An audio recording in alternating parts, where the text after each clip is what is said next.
सबसे सटीक विश्वसनीय तरीके से जिम्मेदारी निभाना, आपके हर मुद्दे को मजबूती से उठाना।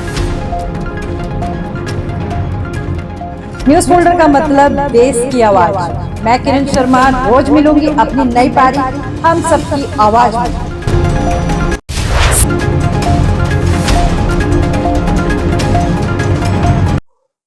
गुलशन, ये जहीर अब्बास पूरा मामला क्या है?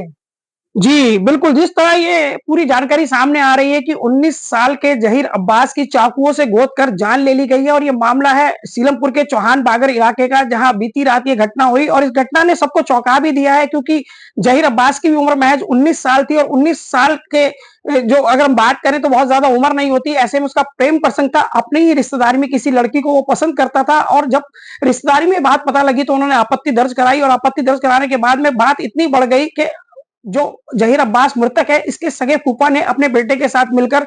जो मृतक ज़हीर है उसके ऊपर हमला बोल दिया और इस हमले में वह बुरी तरह घायल हो गया। ज़हीर जब उसको पास के जब परवेश चंद्र अस्पताल में ले गए तो डॉक्टर ने उसे मृत घोषित कर दिया। इस तरह इस पूरे मामले का खुलासा हुआ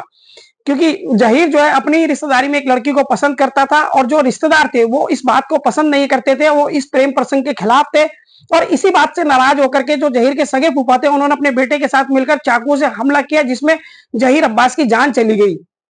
ये घटना जहां घटी वहां अब माहौल कैसा है?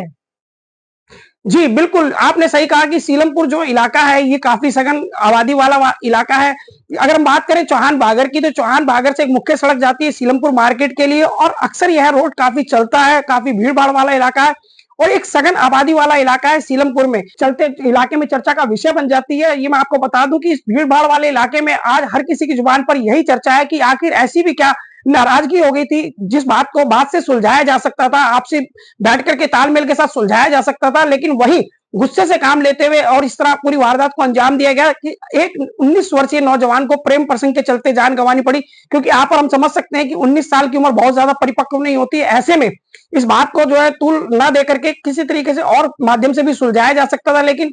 ज़हीर अब्बास का जिस तरह कत्ल हुआ वो दर्शाता है कि दोनों ही पक्षों में नाराजगी काफी हद तक थी और जो प्रेम प्रसंग था उसको लेकर बेहद तगड़ी नाराजगी इन दोनों पक्षों के बीच में थी और इसी के चलते जो ज़हीर अब्बास है उसको अपनी जान गंवानी पड़ी। और मैं आपको बता दूं कि जब परवेश अस्पताल में उसको लेके गए, वहां पर जाने के बाद जब डॉक्टरों से मृत घोषित कर दिया तो उसके बाद उसको गुरु तेग बहादुर का जो मोर्चरी है शवगृह वहां उसके शव को रख दिया है और लोगों में तनाव है और इस बात को लेकर गुस्सा भी है कि आखिर इस छोटी छोटी बातों पर भी लोग आजकल जान लेने पर उतारू हो जाते हैं।